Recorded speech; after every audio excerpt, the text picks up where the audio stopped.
दी। बड़ी बहू होने के नाते वो सबका ख्याल रखती, लेकिन पति शराबी और बीमार रहा करता था।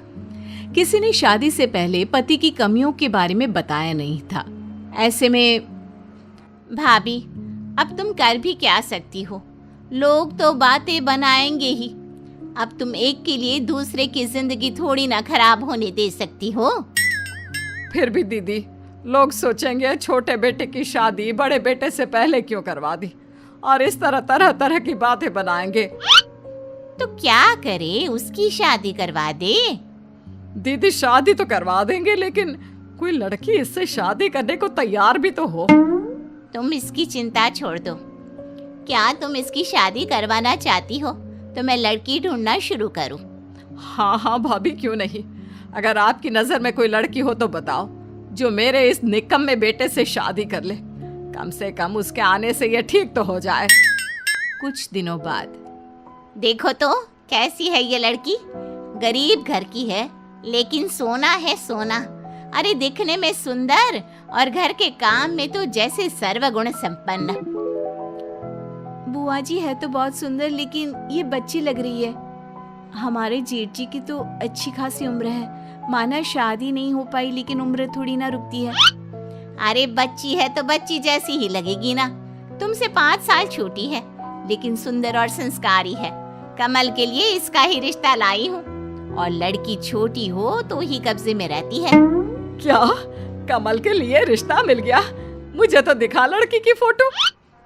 लेकिन बुआ जी, ये लड़की जेठ जी से बहुत छोटी है, और इस लड़की के घर वाले मान गए क्या इस रिश्ते के लिए? उन्हें सब कुछ बता तो दिया है ना आपने?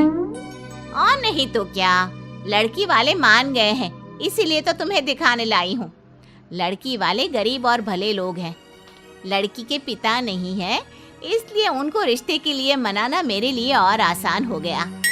अच्छा, लेकिन लड़की और कमल के बीच उम्र का कुछ ज्यादा फर्क नहीं लगेगा? अरे तो क्या हुआ, इतना तो चलता है। और सबसे बड़ी बात, लड़की वाले मान गए हैं। बेचारे गरीब है ना, इसलिए इतना अच्छा रिश्ता अपने हाथ से जाने थोड़ी ना देंगे। तो मैं रिश्ता पक्का समझू ना? हाँ हाँ, क्यों नहीं। हमें तो बस उसका घर बसा दिखना चाहिए, बाकी उससे वैसे भी मतलब नहीं है हमें। ऐसे ही कुछ दिनों बाद जेठ जी की शादी हो जाती है, लेकिन शादी के कुछ ही दिनों बाद जेठ की मौत हो जाती है। बहुत बुरा हुआ उसके साथ। अभी अभी तो उसकी शादी हुई थी, और शादी के कुछ दिनों बाद ही मौत।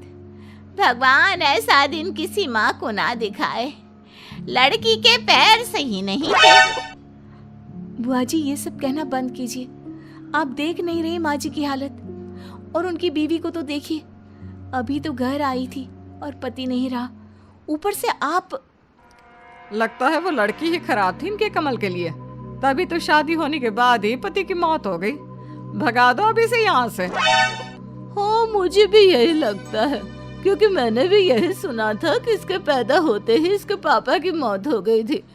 लगता है इसके पैर खराब है। जिस घर में भी जाएगी अपने साथ अपनी ये मनहूसियत लेकर जाएगी। ये तो बहुत बुरा हुआ इनके बेटे के साथ। नई बहू घर आते ही बेटा घर छोड़कर चला गया। इस तरह आस पड़ोस की औरतें मिलकर कुछ दिनों तक नई बहू पर इल्जाम लगाती रहती है, उसके बारे में गलत गलत अफवाह उड़ाते रहते हैं, और ये बात सोनम देख नहीं पाती। फिर एक दिन, मेरे कारण पहले पापा नहीं रहे, फिर ये मैं ही मनहूस हूँ। आप लोग मुझे घर से निकाल दीजिए। नहीं नहीं भाभी, कैसी बात कर रही हैं? इन लोगों को तो जवाब मैं देती हूँ। फिर बहू पड़ोसियों को कहती है, आप सबको क्या लगता है जेठ जी के गुजर जाने का गम केवल मम्मी जी को है और जेठानी जी को नहीं? वो उनके भी पति थे, जिसके साथ कुछ समय पहले ही इनकी शादी हुई थी, और शादी के कुछ समय बाद ये सब हो गया। और आप सबको लगता है कि उन्हें कोई दुख नहीं हो रहा? अरे उनके लिए तो ये सबसे बड़ा दुख है। बहू, ये क्या बोल रही है? चुप रह। मोहल्ला है ये, हमारा समाज है। समाज ही तो है ना माँ जी, किसी भी हाल में खुश नहीं रहने देगा ये। मम्मी जी, आप इन लोगों को चुप रहने के लिए क्यों नहीं बोल रही? आप देख नहीं रही ये जेठानी जी के बारे में क्या क्या बोल रहे हैं? इनको लगता है कि जेठ जी की मौत जेठानी जी की वजह से हुई है। ऐसा तो नहीं है माँ जी। हाँ हाँ, मुझे भी पता है, वो अपनी हरकतों के कारण नहीं रहा। कितना समझाया था गलत संगत छोड़ दे, लेकिन नहीं। माँ जी वो कोशिश कर रहे थे कि वो सब छोड़ दे, लेकिन देर हो गई। जब मम्मी जी आपको सब पता है तो आप इनको बोलती क्यों नहीं? सच में तो ये सब भी जानती हैं, लेकिन इन लोगों को बस बातें बनाने के लिए चाहिए जिसे ये कोस सके। सही कह रही हो ना? आप सभी जानते हो जेठ जी की मौत उनके खुद की वजह से हुई है, उनके शराब पीने की वजह से। और जिस बुरे हालातों में हमें उस बेचारी औरत का साथ देना चाहिए, आप सब लोग मिलकर उसे कोस रहे हो।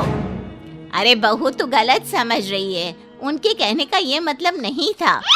और बुआ जी आप ही तो ये रिश्ता लेकर आई थी ना, आपने भी कुछ नहीं बोला।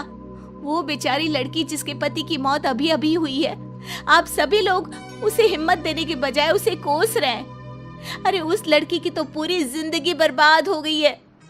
उसे अपनी पूरी जिंदगी एक शराबी की विधवा बनकर गुजारनी पड़ेगी। सोचिए इस वक्त उस पर क्या गुजर रही होगी। जिस उम्र में उसे घूमना फिरना चाहिए, अपने जिंदगी को खोलकर जीना चाहिए, उस उम्र में वो एक विधवा बनकर काटेगी। और ऊपर से उसे ये भी सुनना पड़ेगा कि वो विधवा खुद की वजह से हुई है। ये सब है आप लोगों की सोच। शर्म आती है मुझे आप सब पर। तभी एक पड़ोसन बोल पड़ती है, तू तो बड़ी वकील बन रही है ना, तो करवा दे जेठानी की शादी। अरे कैसी बात कर रही हो, दूसरी शादी, वो भी बहू की? अरे हम ना करा पाएंगे, रहे इसी घर में, बनाए भी खिलाए भी। नहीं नहीं भाभी, अब ये पाप हम नहीं करेंगे। अरे ठीक ही तो बोल रही है छोटी बहू, हमने शादी कराई थी वो भी सब जानने समझने के बाद। हम अब बड़ी के लिए रिश्ता लेकर आएंगे।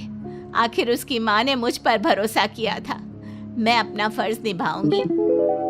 ये हुई ना बात। और अब हम करेंगे सारा खर्चा जेठानी जी की शादी का। हाँ सही बात है बहू, हमने इसके साथ धोखा किया। जिस बेटे को हम नहीं संभाल पा रहे थे, उसे इस बच्ची के हवाले कर दिया। बहू की ये बात सुनकर सभी बड़ी बहू से माफी मांगते हैं और सास और देवरानी मिलकर अपनी जेठानी की दूसरी शादी करवाते हैं।